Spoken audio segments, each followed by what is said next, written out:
அல்லேலூயா. பரிசுத்தர் பரிசுத்தர் பரிசுத்தருக்கே மகிமை மகிமை. பரிபூரண தேவனுக்கே மகிமை மகிமை. கவனிங்க,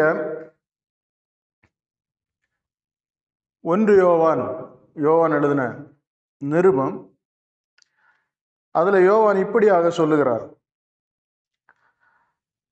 நாங்கள் எங்கள் கண்களால் கண்டதும் எங்கள் கைகளினால் தொட்டதுமாகிய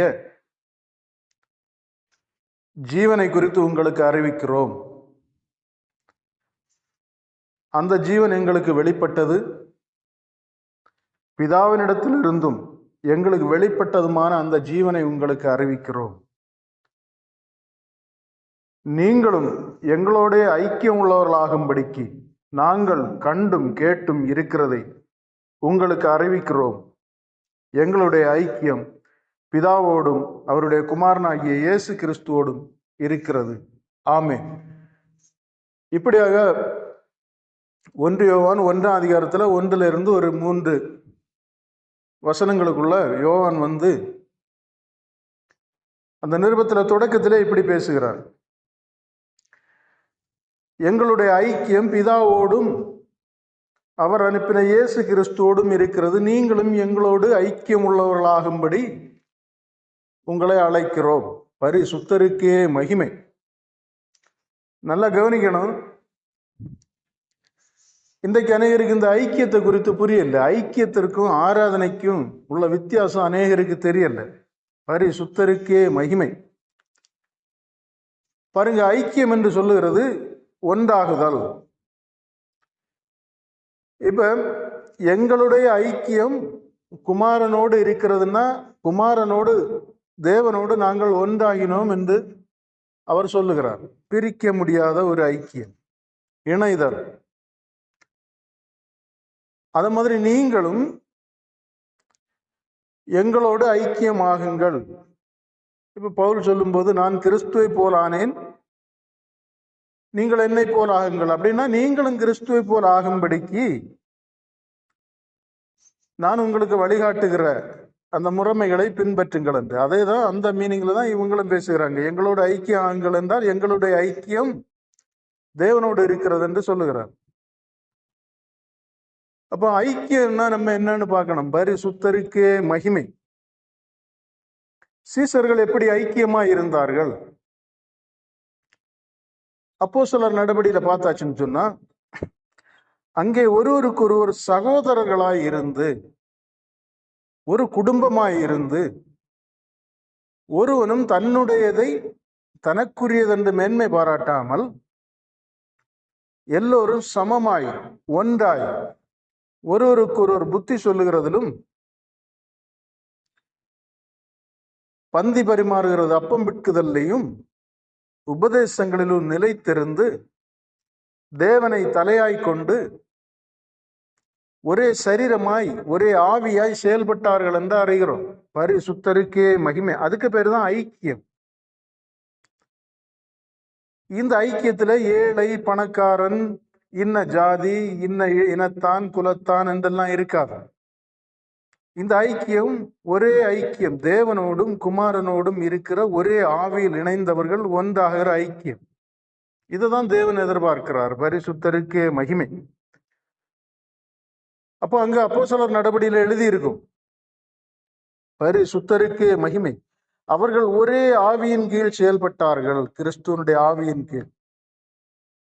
அவர்கள் ஒன்றாய் இருந்தார்கள், ஒருமனப்பட்டார்கள். அதனால அவர்களுடைய ஐக்கியத்துல என்ன இல்லைன்னா, பிரிவு இல்லை, பிளவு இல்லை, கொள்கை மாறுபாடுகள் இல்லை, வேற்றுமை இல்லை.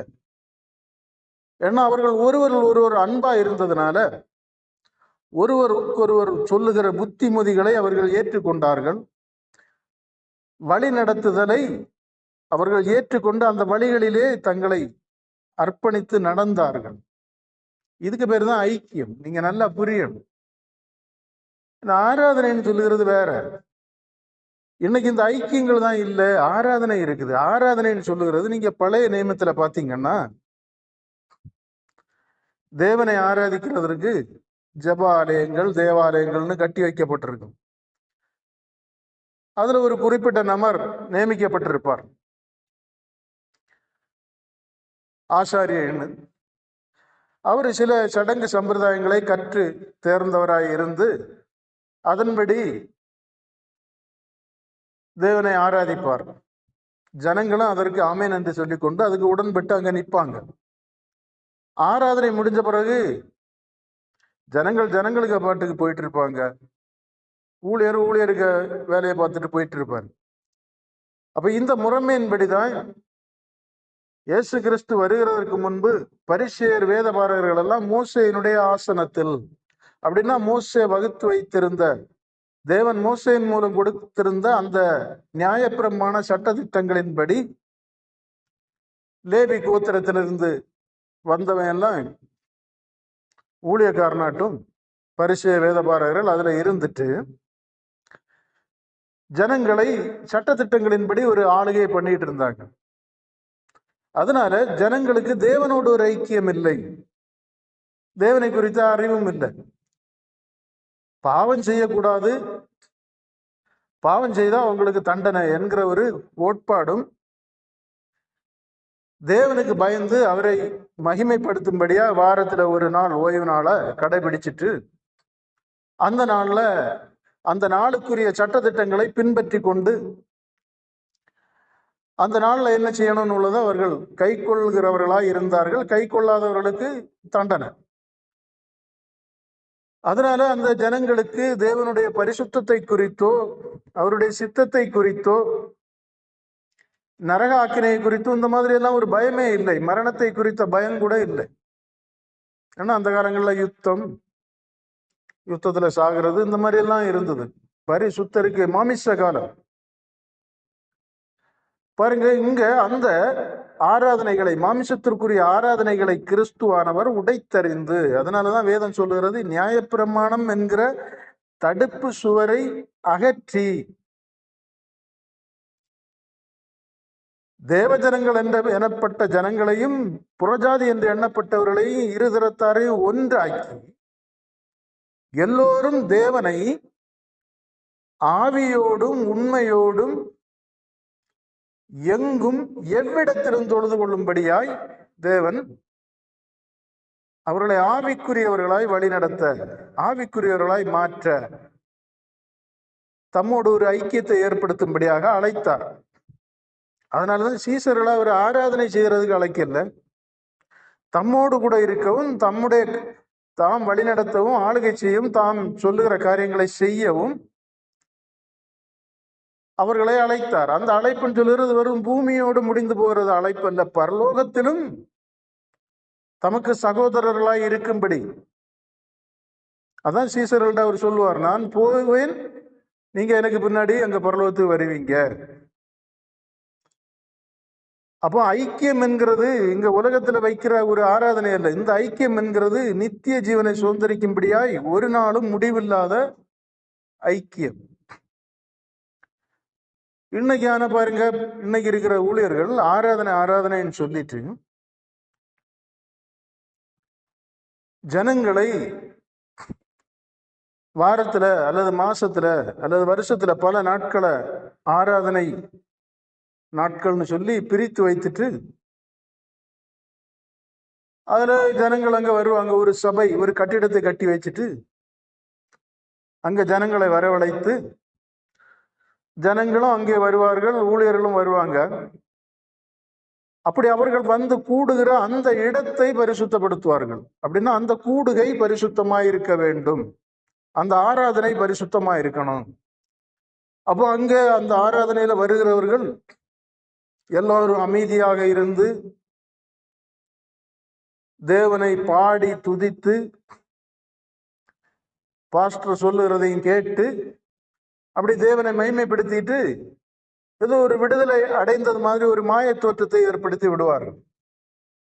ஆனா ஆராதனை முடிஞ்ச பிறகு அவனவன் தன்னுடைய இருப்பிடத்திற்கு போகும்போது புண்ணும் அதே பழைய கிரியைகள், பழைய அதே காரியங்கள். வேலை செய்கிறவன் வேலைக்கு போயிடுவான், என்னென்ன மற்ற நாட்கள்ல என்னென்ன காரியங்களை ஈடுபட்டு கொண்டிருந்தார்களோ அதை செய்து கொண்டிருப்பார்கள். பழைய வாழ்க்கைக்கு திரும்பி விடுவார்கள். அந்த ஒரு நாள் மட்டும் அல்லது ஆராதனை நாட்கள் அல்லது அந்த ஆராதனை வேளையில மட்டும் எல்லாவற்றையும் விட்டுட்டு வந்து இருந்தது மாதிரியும் விடுதலை அடைந்தது மாதிரியும் ஒரு தோற்றமே தவிர அது உண்மையானதல்ல. ஆனா ஐக்கியம் என்கிறது எல்லாவற்றையும் விட்டு வருதல். பரிசுத்தருக்கே மகிமை. இயேசுவானவர் தம்முடைய சீசர்களை நீங்க ஒரு நாள் என கூட வாங்க, பாக்கி உள்ள நாள் உங்க காரியங்களை செய்யுங்கன்னு சொல்லல. எப்போதும் தம்மோடு கூட இருக்கவும், தம்முடைய சித்தத்தை நிறைவேற்றவும், தமக்கு சகோதரர்களாய் நித்திய ஜீவனை உடைய நித்திய சகோதரர்களாய் அவர்களை மாற்றும்படிக்கு தம்மோடு எப்போதும் ஐக்கியம் என்று சொன்னால் எப்போதும் நிலைத்திருத்தல், அதற்காக அழைத்தார். அதனால அவர்களுக்கு எல்லா நாளும் தேவனை தேடுகிறதும் எப்போதும் தேவனோடு இருக்கிறதுமான ஒரு ஐக்கியத்திற்கு அழைக்கிறார். பரிசுத்தருக்கே மகிமை. அதனால அவர்கள் எல்லோரும் ஒரு மனமாய் எருசலேமில் ஒன்றாய் இருந்தார்கள். அவர்கள் ஒரே மனதோடு ஒரே ஆவியோடு செயல்பட்டார்கள். ஒருவனும் அங்கிருந்து பிரிந்து போகவில்லை. ஏதோ ஒரு நாள் வந்து அங்க ஆராதிச்சுட்டு எருசலேம்ல பாக்கி உள்ள நாள் அவனவனுடைய காரியங்களுக்கு ஒன்றும் போகல. பரிசுத்தருக்கே மகிமை. அந்த ஐக்கியத்துக்கு தான் அவர்கள், அந்த ஐக்கியத்தில் இருந்தவர்கள் தான் நம்மை பார்த்து நீங்களும் எங்களோடு ஐக்கியம் உள்ளவர்களாகும்படி உங்களை அழைக்கிறோம். பரிசுத்தருக்கே மகிமை. அப்ப நீங்க ஐக்கியம்னா என்ன, ஆராதனை என்னன்னு புரியணும். ஆராதனை எல்லாம் பழைய நியமத்திற்குரியது. இன்றைக்கு நாம் தேவனோடு ஐக்கியம், அப்படி என்றால் ஒன்றாகுதல். அதனால்தான் இயேசு கிறிஸ்துவானவர் தம்முடைய சீசர்களை பார்த்து, நீங்க தேவனை வாரத்துல ஒரு நாள் வந்து ஆராதிச்சுட்டு போங்க, ஒரு ஓய்வு நாளை தெரிந்து கொண்டு அல்லது மாதத்தில் சில நாளை தெரிந்து கொண்டு ஆராதிச்சுட்டு போங்கன்னு சொல்லல. அவர் சொல்லுகிறார், நான் பிதாவோடு இருக்கிறது மாதிரி நீங்கள் என்னில், நான் பிதாவிலும் நீங்கள் என்னிலும் நாம் ஒன்றாய் இருக்கும்படி.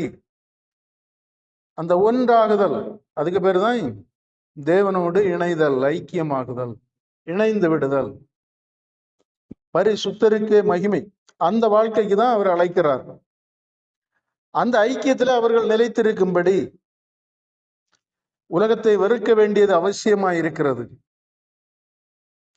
உலகத்திலே அநேக காரியங்களை விட வேண்டியது அவசியமாய் இருக்கிறது. தங்களை வெறுக்க வேண்டியதும் தங்களுக்குரியவைகள்ல தேவனோட ஐக்கியமாய் இருக்கிறதற்கு தடையாய் இருக்கிறவைகள் எல்லாம் விட வேண்டிய ஒரு அவசியம் வருகிறது. ஆராதனை செய்கிறவர்களுக்கு அது ஒன்றும் அவசியம் இல்லை, விட வேண்டிய அவசியமும் இல்லை, வெறுக்க வேண்டிய அவசியம் இல்லை. அது ஒரு அடையாளம்.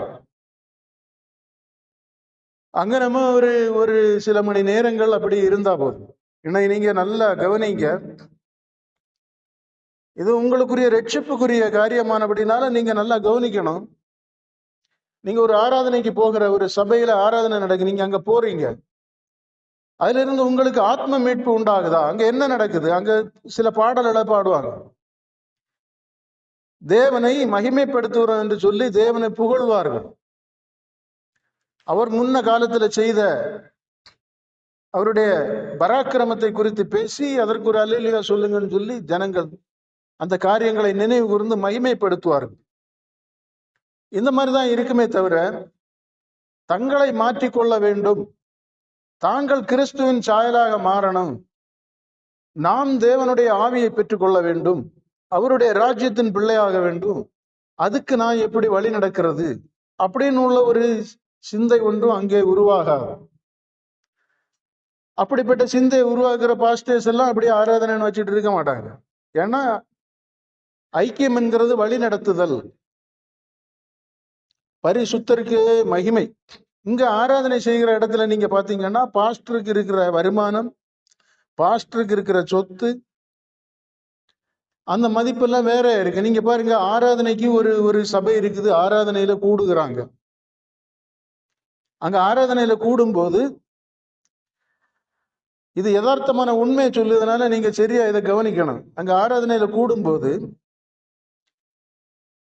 அங்கே அவர்கள் தங்களுக்கு ஒருவருக்கு ஒருவர் சகோதரர்கள் சகோதரிகள்னு சொல்லிட்டு அங்க வந்தாலும் உண்மையிலே சகோதர சகோதரிகளா இருக்க மாட்டாங்க. ஏன்னா நாம் கூடுகிற அந்த ஆராதனை ஒரு 100 பேர் கூடுகிற ஒரு சபையா இருக்கட்டு, அதுல எவ்வளவு ஏற்றத்தாழ்வுகள். ஒருவன் கடன் பாரத்தினால பிரச்சனையில இருந்துட்டு இருப்பான். அந்த சபைக்குள்ள எவ்வளவு ஐஸ்வர்யவான்கள் இருப்பார்கள். அவர்கள் எல்லாம் உடனே தன்னுடைய சகோதரன் என்று கொடுத்து ஒண்ணும் உதவ மாட்டாங்க. அதே மாதிரி எவ்வளவு பிரச்சனைக்குரியவர்கள் அதுக்குள்ள இருப்பாங்க. அப்ப சகோதரன் சகோதரி என்று சொல்லிக் கொள்கிறது எல்லாமே ஒரு போலி தான் தவிர, அங்கே அவர்களை மெய்யான அன்பு மெய்யாக நேசிக்கிறவர்களா இருந்தா ஏன் இவ்வளவு பெரிய சபைகள்ல எல்லாம் கடன் பாரங்கள்ல மறிக்கிறவர்களை கை தூக்கி விடுகிறதற்கு அங்க ஆட்கள் இருக்காது. பரிசுத்தருக்கே மகிமை. ஒரு மனிதனுடைய பிரச்சனைக்கு தீர்வு காண்கிறது அங்க இருக்காது. அங்க பிரச்சனைக்கு என்ன, எல்லாத்துக்குமே ஒரு ஜெபம் தான் அங்க இருக்கும். ஆராதனைகள்ல பாஸ்டர் எல்லாத்துக்குமே ஜெபம் பண்ணி விட்டுருவாரு. ஏன்னா அவர் ஒரு தனி மனிதனா இருந்துட்டு,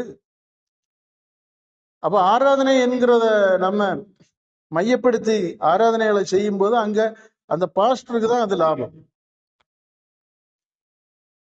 ஏன்னா எல்லாரும் போய் காணிக்கை போடுவாங்க. அவர் அதை வைத்து சபை கட்டிடங்களை பெரிதாக்குவாரு. என்னதான் செய்தாலும் சொத்துக்களை வாங்கினாலும் எல்லாம் அவருடைய பேர்ல தான் இருக்கும். ஜனங்களுடைய பணத்தை வச்சு அவர் வாங்குவாரு. காணிக்கையை வச்சு எல்லாம் வாங்குவாரு. காரு பங்களா வண்டி எல்லாம் பெருகும். பரிசுத்தருக்கே மகிமை. ஆனா அங்க வருகிறவர்கள் எல்லாம் அப்படி இல்லை. எல்லாமே அவரவருடைய காரியங்கள் அவரவருடைய நிலைமைகள்ல அவரவர் இருந்துட்டு போக வேண்டியதான். ஒரு ஆராதனை என்கிறதுல ஒரு கூடுகை மட்டும்தான் அங்க இருக்கும். பரிசுத்தருக்கே மகிமை.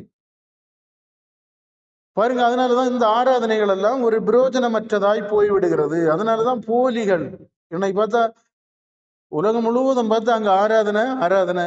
ஒரு நாளும் இந்த ஆராதனைக்கு குறைவும் இல்லை, இது ஒரு நாளும் முடிய போகிறதும் இல்லை. பரிசுத்தருக்கே மகிமை. 20 வருஷம் 30 வருஷம் 50 வருஷம் தேவனை ஆராதித்தும் ஒரு மாற்றத்தை பார்க்க முடியல. அது ஒரு அடிமைத்தனம் போல போய் கொண்டு இருக்கிறது. பல வருடங்களாய் தேவனை ஆராதித்துக் கொண்டிருக்கிறவர்கள்ட்ட ஒரு மாற்றத்தை, அவங்களுக்கு என்ன தெரியும், ஒரு 5-6 பாட்டு தெரியும் அதிகமா மற்றவர்களை விட. ஏன்னா அவங்க பாடி பாடி அந்த ராகத்திலே அங்க பழகி ஆராதிச்சு பழகி பழகி நீங்க ஆராதனைகள்னு சொல்லுறாங்க. நீங்க அங்க போய் பார்த்தீங்கன்னா அங்க கடந்து ஒரே அக்னி இறங்குது. ஆராதனையில அபிஷேகம் வருதுன்னு சொன்னோன்னா பெண்கள் அதிகமா கடந்து குதிக்கியதும் கையை போட்டு தட்டுவதும், இந்த மாதிரி ஆராதனை என்கிறது குலுங்குகிறதற்காக செய்யப்படுகிற ஒரு காரியம் போல ஆகிப்போச்சு. ஒரு உடற்பயிற்சி மாதிரியும் ஒரு குலுக்கம். பார்க்கிறவன் அதை பரியாசம் பண்ணுகிற அளவுக்கு தான் ஆராதனைகள் போய் கொண்டிருக்கிறது. இன்னும் சிலர் ஆராதிக்கிறோம்னு சொல்லிட்டு பெண்களை மேடையில ஏற்றி உற்சாகத்தோடு தாவீதை போல நடனமாடுன்னு சொல்லி ஆடுகிறது. பரிசுத்தருக்கே மகிமை. ஆராதனைகள் எங்க போயிட்டு இருக்குது பாருங்க. ஆராதனை குறித்து வேதம் என்ன சொல்லுகிறது? அப்படி நீங்கள் ஆராதிக்கிறதா இருந்தால் அந்த ஆராதனை எப்படிப்பட்டதா இருக்கணும்? பரிசுத்தருக்கே மகிமை. தேவன் நுகர்ந்து கொள்கிறதா இருக்கணும். பழைய ஏற்பாட்டுல ஆராதனை குறித்து நீங்க நல்லா புரியுங்க. அங்க ஒரு மனிதன் தேவனை ஆராதிக்க வரும்போது தன்னுடைய விளைச்சல்ல முதல் பலனை கொண்டு வருவான். நீங்க அங்க பாத்தீங்கன்னா தேவனை சும்மா இல்ல ஆராதிக்கிறது, பலியோடு ஆராதிக்கிற ஆராதனைகளை தான் நம்ம பார்க்க முடியும். அங்க பாத்தீங்கன்னா நிறைய பலி இருக்கும். சமாதான பலி, போஜன பலி, சர்வாங்க தகன பலி, குற்ற நிவாரண பலி, பாவ நிவாரண பலி, பான பலி, இப்படின்னு சொல்லிட்டு நிறைய பலி செலுத்தி தேவனை ஆராதிக்கிறவர்கள் இருக்கும். இதுக்கு அர்த்தம் என்ன? இந்த ஆராதனைகளுக்கு அர்த்தம் என்ன? பரிசுத்தருக்கே மகிமை, பரிபூரணருக்கு மகிமை. தன்னுடைய விளைச்சல்ல முதல் பலனை நான் தேவனுக்கு செலுத்துகிறேன் அப்படின்னு சொல்லிட்டு செலுத்துகிறது. அதே மாதிரி போஜன பலி, அதெல்லாம் புளிப்பில்லாத அப்பம் அங்க கொண்டு வைக்கணும்.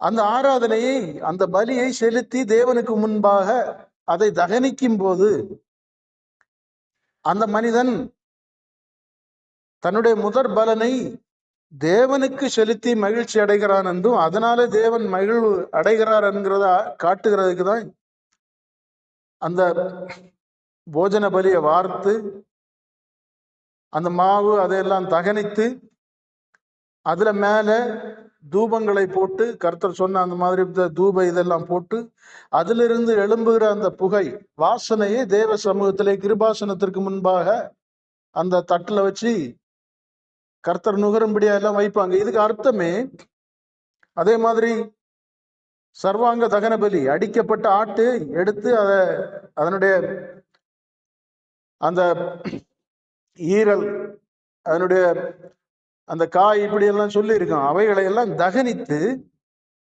அது தேவனுக்கு முன்பாக அந்த வாசனை எழும்பும்படியாய்.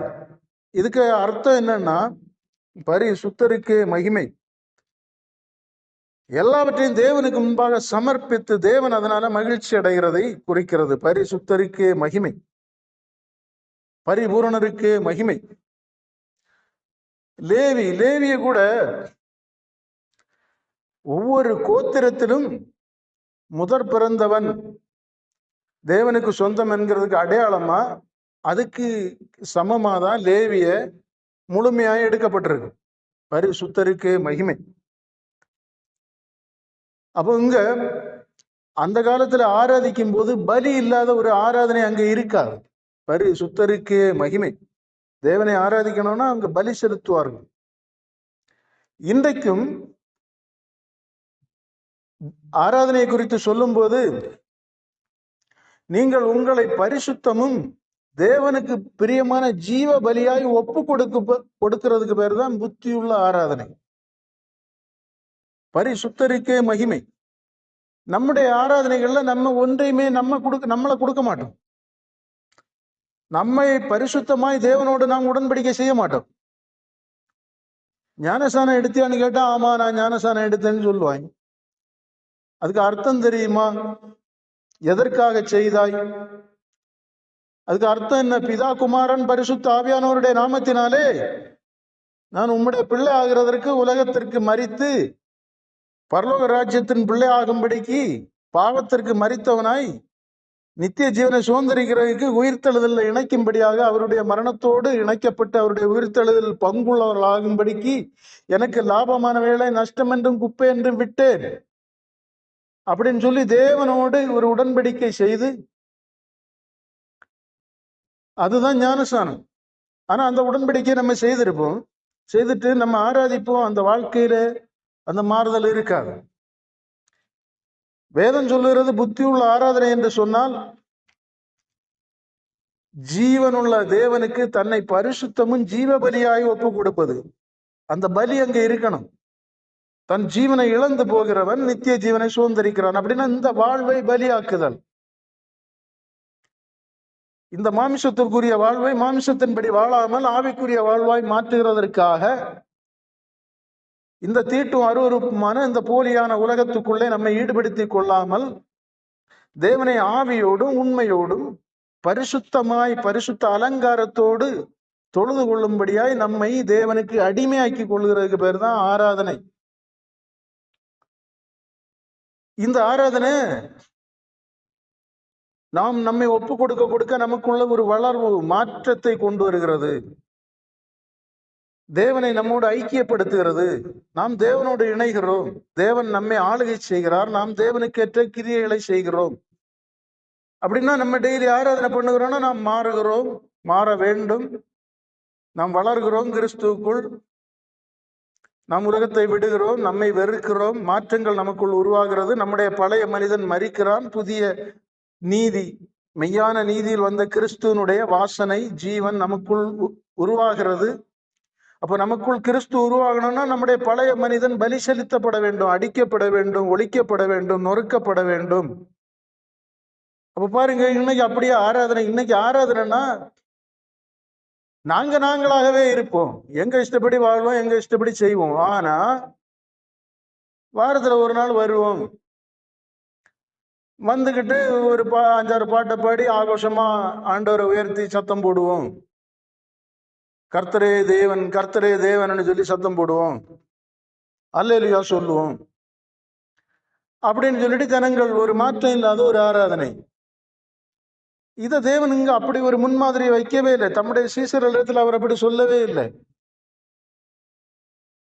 சபை வேண்டாம் என்று சொல்லுற, சபைக்குள் கிறிஸ்து இருக்கணும். சபைக்கு கிறிஸ்து தலையா இருக்கிறார்.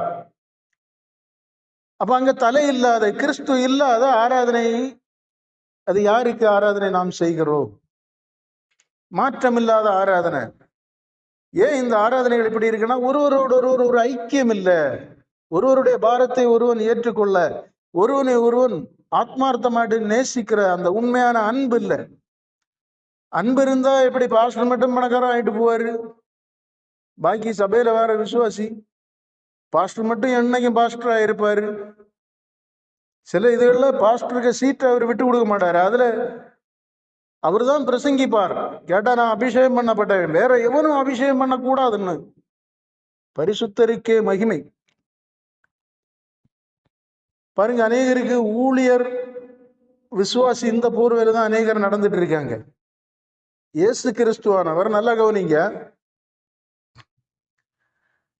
அவர் ஜனங்களை, அவருக்கு சிலரை தெரிந்து கொள்கிறார், அப்போஸ்தலர்களை தெரிந்து கொள்ளும் போது, நான் உங்களுக்கு ஊழியக்காரன், நான் உங்களுக்கு மேய்ப்பன், நான் ஊழியை, அதனால் நீங்க எனக்கு அடிமையா இருக்கணும், நான் சொல்லுற மாதிரி எல்லாம் செய்யணும், எனக்கு காணிக்கை கொண்டு தரணும், இந்த மாதிரி அவர்கள் சொல்ல வரல. பரிசுத்தருக்கே மகிமை. ஊழியன் விசுவாசி என்று நாம் தான் பிரித்து கொள்கிறோம். ஏன்னா ஆராதனைன்னு ஒண்ணு வைக்கிறதுனால ஒரு ஊழியை, ஒரு சடங்கு, அதுக்கு விசுவாசின்னு வருது. இயேசு கிறிஸ்து தம்முடைய சீசர்களிடத்துல சொல்லுகிறார், நீங்கள் ஆவியின்படி தேவனை என்ன செய்யணும்? தொழுது கொள்ளணும். ஆவியின்படி தொழுது கொள்கிறதற்கு நான் உங்களுக்கு எப்படி தேவனை தொழுது கொள்ள வேண்டும் என்று ஒரு முன்மாதிரியாக வந்தேன். அந்த முன்மாதிரியை நீங்கள் பின்பற்றுங்கள் என்று சொல்லுவார். அப்ப அந்த முன்மாதிரியை பின்பற்றுகிறதுனால இவர்கள் சீசரும், முன்மாதிரியை கொடுக்கிறதுனால அவர் குருவுமாயிருந்தார். பரிசுத்தருக்கே மகிமை. தேறினவன் குருவை போல் இருப்பான், தேறி வருகிறவன் குருவை போல் மாறுவான், என்னை போல் ஆவான் என்று சொல்லுகிறார். அப்ப இயேசுக்கு அவர்கள் சீசர்களாயிருந்தாலும் இனி இவர்களுடைய பேச்சை கேட்டு இவர்களோடு ஐக்கியப்படுகிறவர்களுக்கு இவர்கள் ஒரு முன்மாதிரியாயிருந்து அவர்களுக்கு இவர்கள் குரு மாதிரி. அப்படின்னா வழி நடத்துகிறவர்கள், ஊழியன்னா வழி நடத்துகிறவர்கள். அல்லவங்க ஊழியன் சொன்னா கிரேடுல இல்லை. ஊழியன் என்று சொன்னால் இயேசு சொல்லும் போது, இயேசு ஜனங்களுக்கு, அவரை தேடுகிறவர்களுக்கு, தேவனுடைய கிருபையை ஏற்றுக்கொண்டவர்களுக்கு எப்படி ஊழியக்காரராக இருந்தார்னா, அவர்கள் தங்களில் எவன் பெரியவன் என்று அவர்களுக்குள்ள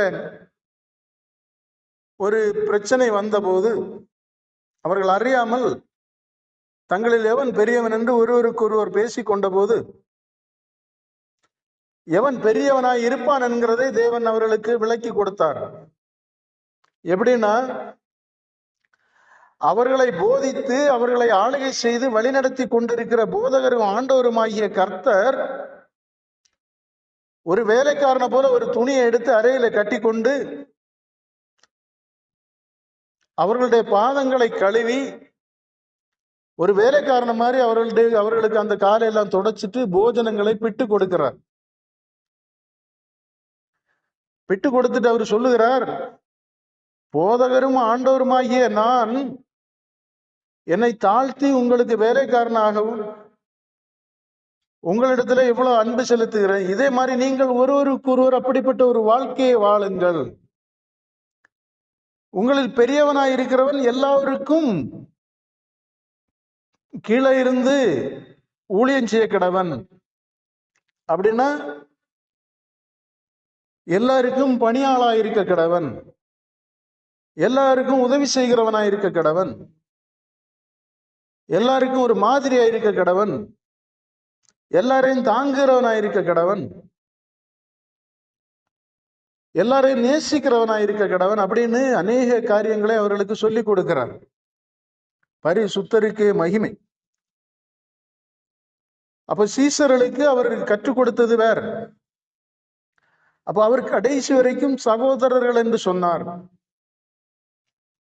தேவனுடைய வார்த்தையின்படி நடக்கிறவர்களே எனக்கு தாயும் சகோதரன் சகோதரிகளுமாய் இருக்கிறார் என்று சொல்லுவார். பரிசுத்தருக்கே மகிமை, பரிபூரணருக்கே மகிமை,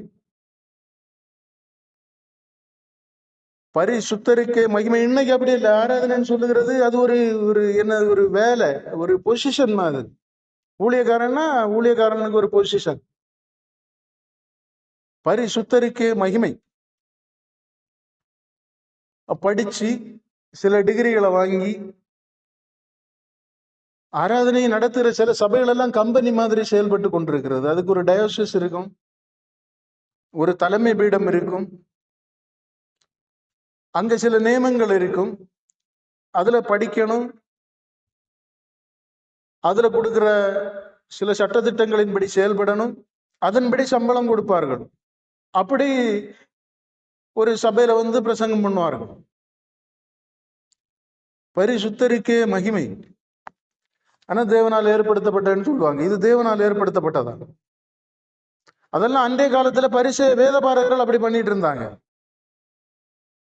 இன்றைக்கு ஊழியக்காரன் சொல்லுகிறேன், எவன் தன்னை வெறுக்க, தன்னுடையதை விட, சிலுவையை சுமக்க, பரலோக ராஜ்யத்தை பிடித்து கொள்ள, அப்படிப்பட்ட பலவந்த மனநிலையோடு தேவனிடத்துல அழியாத அன்பு கூறுகிறான், அவன் தான் ஊழியக்காரன். ஊழியக்காரன்னா மற்றவனுக்கு மாதிரியாய் நடக்கிறவன், அவனுடைய கரத்தை பிடித்து அவனை வழி நடத்துகிறவன், அவனுக்கு உறுதுணையாயிருக்கிறவன்.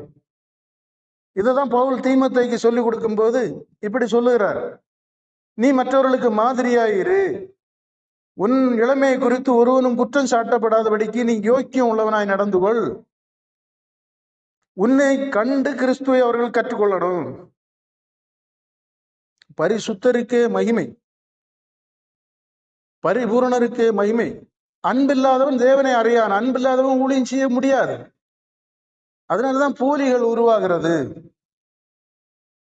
அன்பில்லாதனாலதான் தன்னிடத்துல பொருள் மிகுதியா இருந்தும் பணம் மிகுதியா இருந்தும் ஒரு ஏழை தன்னுடைய சபையில வருகிறவன் கடன் பாரங்களை கஷ்டப்படும் போது அவனுக்கு கொடுத்து உதவாம உனக்கு ஜோம் பண்ணி விட்டுறேன்னு சொல்லியது. பரிசுத்தருக்கே மகிமை. இது எப்படி இருக்குன்னா, பசியா இருக்கிறவனுக்கு ஜோம் பண்ணி விடிய மாதிரி இருக்குது, ஆகாரம் கொடுக்காம. பரிசுத்தர் பரிசுத்தர். பவுல் சொல்லும் போது, உங்களை பெற்றெடுக்க நான் ஆவிக்குரிய தகப்பனாயிருக்கிறேன். ஊழியக்காரன்னா அந்த மாதிரி ஒரு ஸ்தானம். உங்களில் கிறிஸ்து உருவாக நான் கற்ப வேதனைப்படுகிறேன். பரிசுத்தருக்கே மகிமை. உங்களுடையதை அல்ல, உங்களையே தேடுகிறேன். உங்கள் ஆத்மாவுக்காக, உங்கள் ஆத்மா உயிர் மீட்சி அடையும்படி, அதற்காக என்னையும் என்னுடையதையும் செலவு பண்ண வந்தேன். அவர்கள் தங்களுடைய ஜீவனை, நம்மில் சிலராகிலும் சத்தியத்தை அறிய வேண்டும், உயிர் மீட்சி அடைய வேண்டும் என்று தங்களுடைய ஜீவனை பலியாக்கின கூட்டத்தார். அதனாலதான் வெளிப்படுத்தல் 6ஆம் அதிகாரத்தில் சொல்லப்பட்டிருக்கும், உங்களை போன்ற சகோதரர்களுடைய தொகை பலிபீடத்தின் கீழ் பலியாகிற அந்த சகோதரர்களுடைய தொகை நிறைவேறும் அளவுக்கும் நீங்கள் காத்திருங்கள். அவர்கள் தான் செய்தது ஆராதனை, பலியானவர்களுடைய கூட்டம். அப்ப ஆராதனை என்றால் அங்கே பலி இருக்கணும். பரிசுத்தருக்கே மகிமை. இன்னைக்கு இருக்க ஆராதனைகள் கம்பெனி மாதிரி செயல்பட்டு கொண்டிருக்கிறது. ஒரு குறை சொல்லுகிறது, குறை சொல்லும்படியாதான் இன்னைக்கு இருக்குது. பரிசுத்தருக்கே மகிமை. குறை சொல்லாமலே இருக்க முடியாது. இனி குறை சொல்லுகிறதே வாழ்க்கையை வைக்கவும் முடியல, எல்லாம் போலித்தனம். எவன் ஒருவன் சிலுவை எடுக்கையிலையோ அங்கே சாத்தான் புகுந்து விடுவான். சாத்தான் நம்ம மேல கிரியை செய்யாம ஆளுகை செய்யாம இருக்கணும்னா அது அபிஷேகம் மட்டுமல்ல. இன்னும் நிறைய பேர் அபிஷேகம் வந்தா சாத்தான் என்ன நெருங்க முடியாது, என்ன ஒண்ணும் பண்ண முடியாதுன்னு சொல்லியாங்க. அபிஷேகம் வந்தவர்களுடைய லட்சணங்கள் எல்லாம் செய்தித்தாள்கள் எல்லாம் நம்ம பார்த்திருப்போம். அபிஷேகம் பெற்று அந்நிய பாஷை பேசினவர்கள் கடைசியில பார்த்தாச்சுன்னா எவ்வளவு சிலர், எல்லாரும் அல்ல, ஒரு சிலர் மோசடிகள்ல ஈடுபட்டது, பெண் விகாரங்கள்ல விழுந்தது, இதெல்லாம் நாம் கேள்விப்படுகிறோம். அப்ப இன்றைக்கு நிறைய பேர் தங்களை அபிஷேகம் பெற்றவர்களும் தங்களை பிசாசு நெருங்க முடியாதுன்னு நினைச்சிட்டு இருக்காங்க. அப்படி வெளிப்படுத்தி கொண்டு இருக்கிறார்கள். பாருங்க, நீங்க ஜெயித்தவர்களை எல்லாம் பார்த்து பாருங்க. வேதம் சாட்சி இடுகிற பரிசுத்தவான்களுடைய செய்கைகளை கவனித்து பாருங்க. அவர்கள் எப்படி ஜெயித்தார்கள்னு பாருங்க. அவர்கள் சிலுவையோடு ஜெயித்தார்கள். சிலுவையில உலகத்தை ஒரு பக்கம் அறைந்து தங்களுடைய ஆசை இச்சைகளையும் ஒரு பக்கத்தில் அறைந்தவர்களானபடியினால் சாத்தான் அவர்களை மேற்கொள்ள முடியாது. கிறிஸ்துவானவர் சொல்லும் போது, இதோ உலகத்தின் அதிபதி வருகிறான், அவனுக்கு என்னிடத்தில் ஒன்றுமில்லை, அவனுக்குரியதை அவர் எடுக்கவில்லை, கையாளவில்லை, தேவன் அனுமதித்ததை கையாண்டார், தேவன் அனுமதித்ததிலே வாழ்ந்தார். அதனால சாத்தானுக்கு அவரை பிடிக்க முடியல. நாமும் இன்றைக்கு விலக்கப்பட்டவைகளை எடுத்தோமானால், தகுதியற்றவைகளை நாம் கையாண்டோமானால் சாத்தான் வந்துருவான். அன்னை பாருங்க, விலக்கப்பட்ட கனியை புசித்த போதோ சாத்தானுடைய ஆளுகை மனிதன் மேல வந்துட்டு. பரிசுத்தருக்கே மகிமை. தேவன் எச்சரித்தும் இந்த எச்சரிப்புக்கு செவி கொடாமல் உணர்வற்றவனாய் இருந்தபடினால யூதாசுக்கு மேல சாத்தானுடைய ஆளுகை வந்து விட்டது.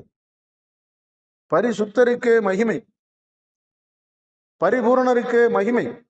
அப்ப ஜெயித்தவர்கள் எல்லாம் சிலுவையிலே ஜெயம் கொண்டார்கள், வெற்றி கொண்டார்கள். அவன் சோதிக்கும் போது அதற்கு உடன்படாமல் தங்களுடைய ஆசை இச்சைகளை சிலுவையிலே அறைந்தபடியினால் அவன் இவர்களை தூண்டிவிட்டு ஜீவனத்தின் பெருமை, கண்களின் இச்சை, மாம்சத்தின் இச்சை, இவை முதலானவைகளை அவர்களுக்குள்ள தூண்டிவிட்டு அவர்களை அடிமைப்படுத்த முடியாம பின்வாங்கி போனான். அல்லாம வெறும் அபிஷேகம் மட்டுமல்ல, இயேசு கிறிஸ்துவானவர் சொல்லுகிறார், கண்களுக்கு கலிக்கமும் உடுத்துக்கொள்ள பரிசுத்த வஸ்திரமும் என்னிடத்தில் வாங்கி கொள்ள வேண்டும். அப்படி வாங்கி கொள்ள முடியாதவன், வாங்காதவன் சாத்தானர சிதறடிக்கப்படுவான்.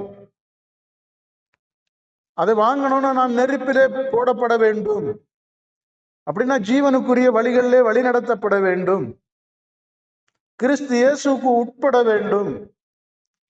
வேதம் நம்மை எங்கு அழைத்து கொண்டு போகிறது? நாம இன்னைக்கு வெறும் ஆராதனைன்னு சொல்லிட்டு, இப்போ கொள்ளதான் நடக்குது. ஆராதனைன்னு சொல்லி 1ஆம் தேதி ஜனவரி மாசம் ஒருவருக்கும் கிடக்கிடப்பு இல்லை. 31ஆம் தேதியே தொடங்கிரும் வாக்கு தத்துவம். 31 ராத்திரி இருப்பிடம் இல்லை. 1ஆம் தேதியான கொஞ்சம் அச்சடிச்சு வச்சுட்டு வாக்கு தத்துவம் வா, இல்லைன்னா நீ தொலைஞ்ச. வருஷம் முழுவதும் வாக்கு தத்துவத்தை போய் வாங்கலன்னா பின்ன சாபம் தாங்க. நான் அடிச்சு வச்சுட்டு காத்திருக்கேன், நீ வந்து வாங்காம கிறிஸ்து உன்னை ஆசீர்வதிக்க அங்க மண்டபத்துல காத்து நிக்காரு, நீ வாங்கலன்னா இந்த வருஷம் முழுவதும் நீ தொலைஞ்ச. என்ன ஊழியமா நடக்குது? அட்டூழியம் நடக்குது. இயேசு கிறிஸ்து சீசர்களை அனுப்பி இப்படியா சொல்லி கொடுத்தாரு, வருஷத்துக்கு ஒரு நாள் நீ போய் ஆசீர்வதி. பரிசுத்தருக்கே மகிமை. ஆசீர்வதிச்சா கூட அந்த மனிதன் பாத்திரமா இல்லைன்னா அது தங்காதுன்னு சொல்லி இருக்காரு. சீசர்களை அனுப்பி விடுகிறார், நீங்க போங்க ஒரு வீட்டுல போய் ஆசீர்வதிங்க, அதற்கு அவன் பாத்திரவனா இருந்தா அது தங்கும், இல்லைன்னா தங்காதுன்னு. பரிசுத்தருக்கே மகிமை. இனி எல்லார் வீட்டிலையும் போய் ஆசீர்வதிக்க முடியுமா? அப்ப ஆசீர்வாதத்துக்கு பாத்திரவானா ஒருவன் நடந்து கொண்டா அவங்க போவாட்டாலும் அங்க ஆசீர்வாதம் வரும். இவங்க சொல்லுகிற ஆசீர்வாதம் என்ன? 1ஆம் தேதி கொடுக்கிற ஆசீர்வாதம் என்ன? உனக்கு வேலை கிடைக்கும், அது இது கிடைக்கும், உலகத்துல உனக்கு உயர்வு கிடைக்கும்னு சொல்லுகிறதாங்க இவங்க குடிக்க ஆசீர்வாதம். அது சிலுவைக்கு நேர பகை. பரிசுத்தர் சிலுவைன்னு சொல்லுகிறது நம்மை இந்த உலகத்தை விட்டு பிரித்து எடுக்கிறது. உலகத்துல இருந்து எல்லாவற்றையும் அரைஞ்சிட்டு வா அப்படின்னா விட்டுட்டு வந்துரு, விட்டுட்டு வெறுத்துரு. உனக்கு தேவனுடைய ராஜ்யம் வேணும்னா, தேவ சமூகத்துல தேவனுடைய பிள்ளை ஆகணும்னா, தேவனுடைய ரட்சிப்பை சுதந்திரிக்கணும், அந்த வழிதான். அதனாலதான் வேதம் சொல்லுகிறது, அதை கண்டுபிடிக்கிறவரே சிலர் தான் சொல்லி இருக்கு. ஜீவனுக்கு போகிற வாசல்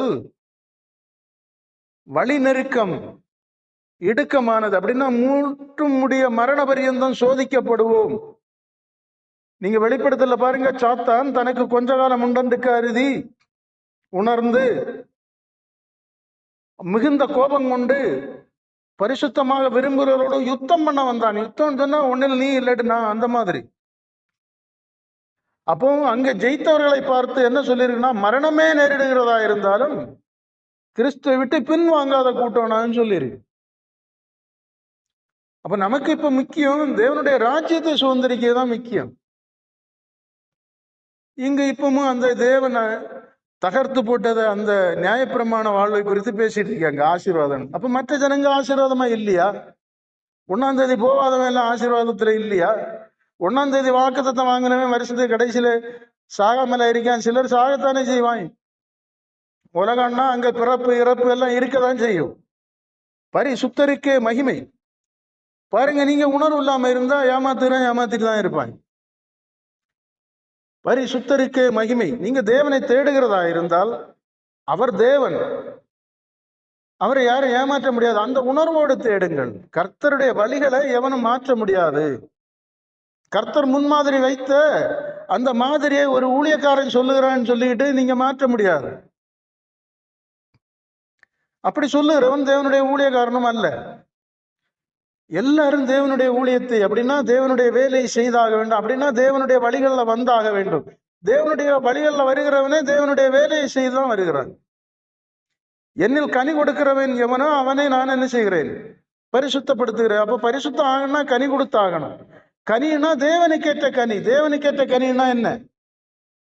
நன்மையும் உண்மையும் ஒழுக்கமானதும் கற்புள்ளதும் பரிசுத்தமானதும் இப்படிப்பட்டவைகளை தானும் செய்து மற்றவர்களை செய்ய தூண்டுவது, மற்றவர்களை ஆளுகை வழிநடத்துவது, இது எல்லாருக்கும் மேலே உள்ள கடமை. இவைகளெல்லாம் நாம் செய்யும் போது நாம் உலகத்திலிருந்து வேறுபட்டு இருப்போம், அநேகருக்கு மாதிரியா இருப்போம். அப்போ இங்க எல்லாருமே என்ன செய்ய, ஒரு காலத்துல ஊழியர்களாய், அப்படின்னா மற்றவர்களுக்கு மாதிரியாய் வாழ்ந்தாகத்தான் வேண்டும். இங்க எல்லாத்தையும் குழப்பிட்டாங்க. ஊழியக்காரன்னு தனியா ஒரு லிஸ்ட். பவுல் சொல்லும் போது சொல்வாரு, ஒரு சபையை அதை நிர்வகிக்கும் போது சிலரை அப்போஸ்தலராகவும் சிலரை போதகராகவும் அப்படின்னு சொல்லிட்டு ஒரு 4-5 லிஸ்ட கொடுப்பாரு. சிலரை சுவிசேஷனாகும். உடனே அதை வச்சுட்டு என்ன அப்போஸ்தலனா அழைச்சாரு, நீ போதக இங்க வரக்கூடாது. பரிசுத்தருக்கே மகிமை. முதல்ல அப்போஸ்தலர்கள்னா யாருன்னு அறியணும். பரிசுத்தருக்கே மகிமை, பரிபூரணருக்கே மகிமை. பரிசுத்தர் பரிசுத்தர் பாருங்க. அது இப்ப உடனே 5 வித அழைப்பு இப்படி எல்லாம் பேசுகிறது, இப்படி பிரிச்சு பேசுகிறது. தலைமை பாஸ்டர், சென்ட்ரல் பாஸ்டர், போதகர், சுவிசேஷை. பாருங்க, இது ஒரு என்ன சொல்லுது, வெகு ஜனங்கள் பெருகும் போது ஒரு மார்க்கம், இப்ப கிறிஸ்தவர்கள் பெருகி பெருகி அது ஒரு மதம் போல ஒரு மார்க்கம், அது புதிய ஜீவனுக்கு போகிற, நித்திய ஜீவனை சுதந்திரிக்கிறதுக்கு இயேசுவினால திறக்கப்பட்ட ஒரு மார்க்கம், வழி. அது கடைசியில மதமாய் மாறி ஜனங்கள் பெருகும் போது அந்த ஜனங்களை நிர்வகிக்கிறதுக்கு இப்படிப்பட்டவைகள் எல்லாம் தோன்றத்தான் செய்யும். பரிசுத்தருக்கே மகிமை. அநேகருக்கு அப்போஸ்தலர்கள்னா என்னன்னு தெரியல. பாருங்க, அப்போஸ்தலர்கள்னா சீசர்களுக்கு முதல்ல கிறிஸ்தவர்கள் என்று பெயர். அப்போ தேவன் தாம் தெரிந்து கொண்டவர்கள். வேதத்துல 3 விதங்கள்ல ஜனங்களை பிரிக்கப்பட்டிருக்கிறத பார்க்கிறோம். தெரிந்து கொள்ளப்பட்டவர்கள், அழைக்கப்பட்டவர்கள், உண்மை உள்ளவர்கள் அப்படின்னு பிரிச்சிருக்கும். பரிசுத்தருக்கே மகிமை. இதுல அப்போஸ்தலர்கள் பார்க்கும்போது அவர்கள் எல்லோரும் தேவ தூதர்களை சந்தித்ததையெல்லாம் குறித்து நம்ம வேதத்துல பார்க்க முடியும். இப்ப பாருங்க, பேதுரு சிறைச்சாலையில் அடைக்கப்பட்டிருக்கிறான். அவர்கள் தேவனுடைய சாயலை தத்ரூபமாய் தரித்திருக்கிறபடியினால், தேவன் அவர்கள் மேல் அசைவாடுகிறபடியினால், தேவன் அவர்களை கொண்டு கிரியை நடப்பிக்கிறபடியினால், அதிகாரங்கள் அவர்களை முடக்கின போதும் அங்கே ஒரு தூதன் வந்து அவர்களை அங்கிருந்து வெளியே கொண்டு வராங்க. அதே மாதிரி பவுல் சிறைப்படுத்தப்பட்டிருந்த போது அங்கேயும் தேவனுடைய பணிவிடை ஆவிகளாய் இருக்கிற தூதர்கள், பரலோகத்தின் வேலையாட்கள் பூமியில அப்படிப்பட்ட ஒரு விடுதலை. இனி பவுல் ஒரு ராஜாவோடு பேசிக் கொண்டிருக்கும் போது அவன் தன்னை தாழ்த்தாதபடியினால அவனை தூதன் அடித்து அவன் புழுத்து இறந்தான் என்று நாம் வாசிக்கிறோம். அதே மாதிரி இயேசுவானவர் தம்முடைய தூதனை அனுப்பி யோவானுக்கு தாம் வெளிப்படுத்தின காரியங்களை ஒப்புவித்தார் என்று அறிகிறோம். இன்னும் பார்த்தாச்சுன்னா அவரவருக்குரிய தூதர்கள் தேவ சமூகத்தை தரிசிக்கிறார்கள் என்று போட்டிருக்கு. பரிசுத்தருக்கே மகிமை. அப்போ இந்த அப்போஸ்தலர்கள் என்கிறவர்கள் தேவனோடு நேரடி தொடர்பில் இருக்கிறவர்கள். பரிசுத்தருக்கே மகிமை, பரிபூரணருக்கு மகிமை. அவர்கள் ஆட்சி அதிகாரங்களுக்கு எல்லாம் பயப்படுகிறவர்கள் அல்ல. நீங்க அங்க பாத்தீங்கன்னா தெரியும், அவர்களை மிரட்டி எடுத்து விடுவாங்க. பரிசுத்தருக்கே மகிமை. அவர்கள் அதற்கு பயப்படுகிறவர்கள் அல்ல. இயேசு செய்த அதே அற்புத அடையாளங்கள் அவர்கள் வழியாக நடந்தது. மரித்தோரை எழுப்பினார்கள்.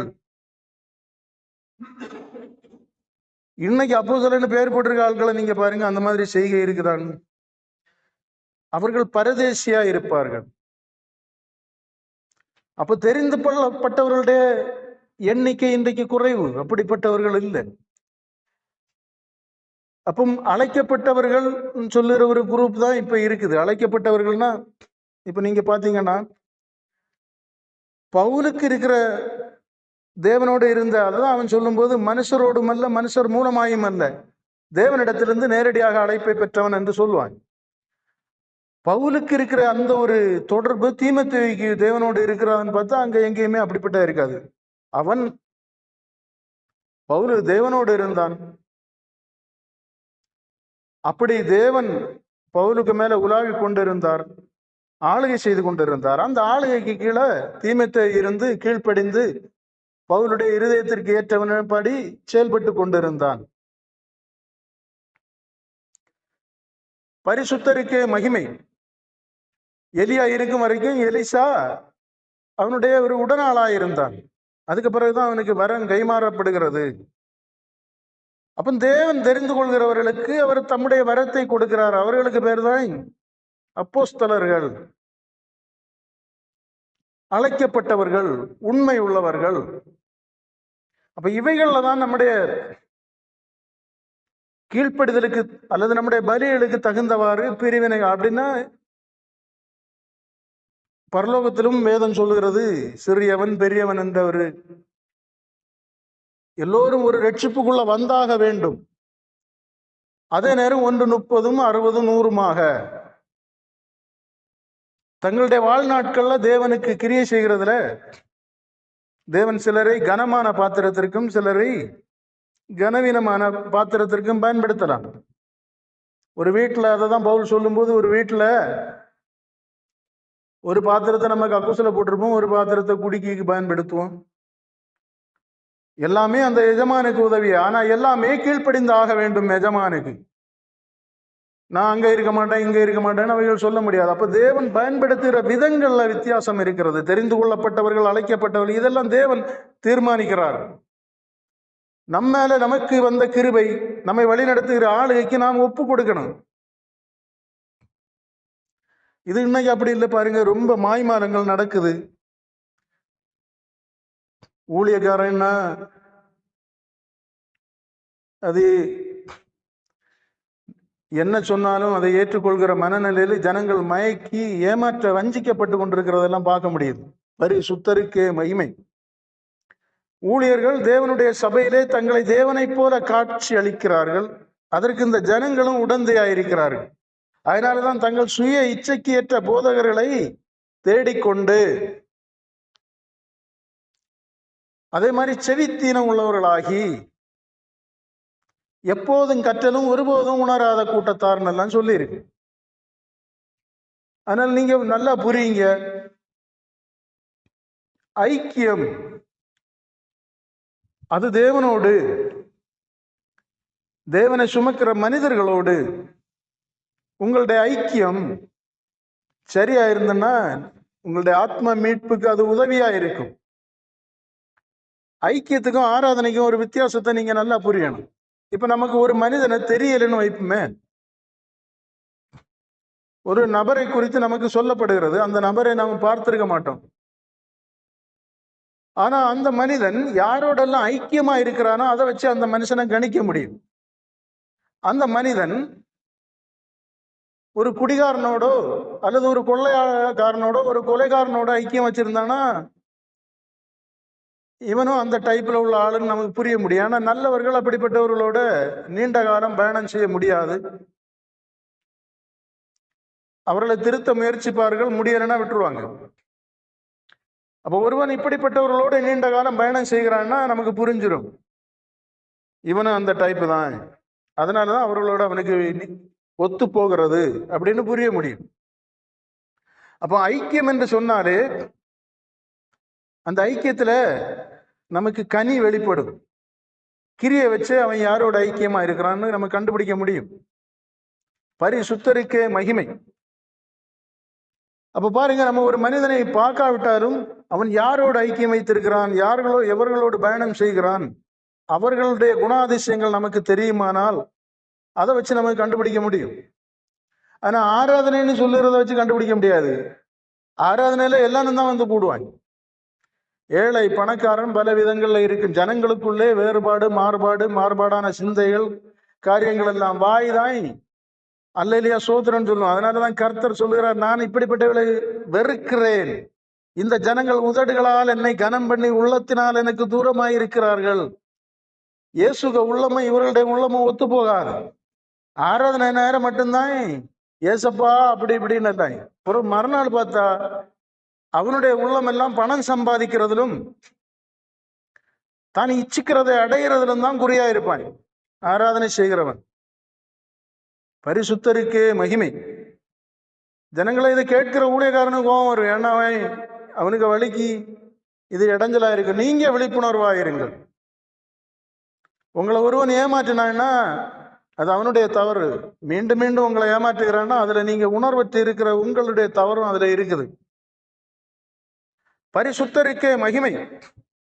ஏன் உங்களை ஆராதனைக்கு கூப்பிடுகிறவர் உங்க மேல கரிசனை உள்ள மாதிரி காட்டுகிறவன் அவனோடு உங்களை ஐக்கியப்பட விட மாட்டான். அவனுக்கு பேங்க் பேலன்ஸை நீங்க அறிய முடியாது, அவனுக்கு சொத்து மதிப்பை அறிய முடியாது, அவைகளை நீங்க உரிமை பாராட்ட முடியாது, அவைகளை உங்களுக்கு சொந்தமாக்கி கொள்ள முடியாது, குடுக்கல் வாங்கல் ஒண்ணுமே இருக்காது.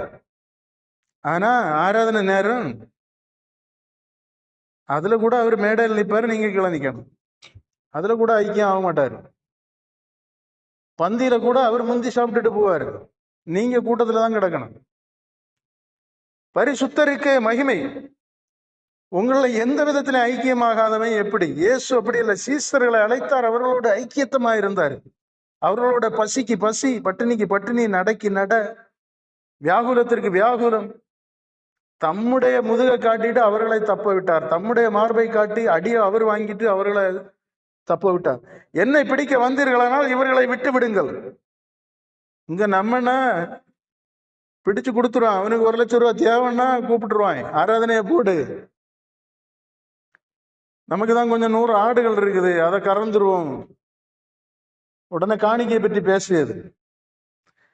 இனி ஏதாவது ஒரு பிரச்சனைன்னா ஆராதிக்க வாரதுல ஏதாவது ஒரு அப்பாவியை பிடிச்சு பலி கொடுத்து போடுவாங்க. கண்மலையே சோத்திரங்கர்த்தாவை பரிசுத்தருக்கே மகிமை. எல்லா கட்டுகளும் உடையிட்டு நீங்க விழிப்புணர்வு உள்ளவர்களாயிருங்க, ஐக்கியப்படுங்கள். வெறுமனை ஆராதித்துக் கொண்டிருக்கிறதெல்லாம் தேவன் ஏற்றுக்கொள்கிறது இல்லை. அவருக்குள்ளாகுங்கள், ஒன்றாகுங்கள். பரிசுத்தருக்கே மகிமை. அப்பதான் உங்களுக்கு மேல தேவனுடைய ஆவியானவர் செயல்படுவார். அவர் உங்களுக்கு சொல்லுகிறத உங்க காது கேட்கும், உங்க உள்ளம் உணரும். அதனாலதான் அவர் வெளிப்படுத்தல சொல்லும் போது காது உள்ளவன் எவன் தேவனோடு ஐக்கியம் ஆகிறதற்கும் தேவராஜ்யத்தின் மேல அவருடைய நீதியின் மேல தாகம் உள்ளவனும் அவனுக்கு தான் அவர் சொல்லுகிறது புரியும். அதுக்கு மேல ஒரு ஈடுபாடு வரும். ஏதோ கடமைக்கு வந்து ஆராதிச்சுட்டு போறவனுக்கெல்லாம் அது ஏறாது. பரிசுத்தருக்கே மகிமை மகிமை மகிமை மகிமை. அதனால பிரியமான பிள்ளைகளே, சகோதரர்களே, சகோதரிகளை, நீங்க தேவனோட ஐக்கியம் ஆகியுள்ள வழியை பாருங்க. அந்த ஐக்கியத்துக்குள்ளே ஆராதனை இருக்கும். அந்த ஆராதனை என்கிறது எப்போதும் நம்முடைய மனம் புதிதாகிறதுனாலே தேவனை அது ஆராதித்து கொண்டுதான் இருக்கும். அதுக்கு ஒரு இடங்காலம் அல்ல, அது எப்போதும் தேவனை ஆராதித்து கொண்டுதான் இருக்கும். அதனால நீங்கள் தேவனோடு ஐக்கியம் உள்ளவர்கள் ஆவீர்களானால், தேவ பிள்ளைகளோடு உண்மை உள்ளவர்களோட ஐக்கியம் உள்ளவர்கள் ஆவீர்களானால், அந்த ஐக்கியத்துல தேவனை ஆராதிக்கிற ஆராதனை ஒரு பகுதியா இருக்கும். தேவனை மகிமைப்படுத்துகிற செய்கைகள் அதுக்குள்ள இருக்கும். நீங்க வெறுமனே இப்படி போய் ஆராதிச்சுட்டு அடுத்தது உங்க வழிகளில் நீங்க போயிட்டு இருந்தீங்கன்னா ஒருபோதும் தேவனோடு ஐக்கியம் ஆக மாட்டீர்கள். தேவனுடைய ராஜ்யத்தை சுதந்திரிக்க முடியாது என்கிறது என்னுடைய அனுபவத்தில் இருந்த ஒரு கருத்து. பரிசுத்தரிக்க மகிமை, அதை நீங்க ஏற்றுக்கொள்கிறது உங்களுடைய சுதந்திரத்திற்கே விடப்பட்ட காரியம். பரிசுத்தரிக்க மகிமை. அதனால நீங்க இந்த வார்த்தைகளை தேவனுடைய கிருபையினாலே கேட்டு உணர்ந்து அதை உங்க வாழ்க்கையில நடைமுறைப்படுத்துவீர்களானால் நீங்கள் தேவனால் ஆசீர்வதிக்கப்பட்ட பிள்ளைகளாய் இருப்பீர்கள். பரிசுத்தருக்கே மகிமை, பரிபூரணருக்கே மகிமை. கர்த்தர் தாமே உங்களை காத்து ஒவ்வொரு நாளும் உங்களுக்கு நல்ல ஆலோசனைகளை தந்து உங்களை வழி நடத்துவாராக. மாம்சத்தில் கலவாத இயேசு ரட்சகர் நாமத்தில் ஜெபங்கேளுங்க நித்திய பிதாவே. ஆமென், ஆமென், அல்லேலூயா.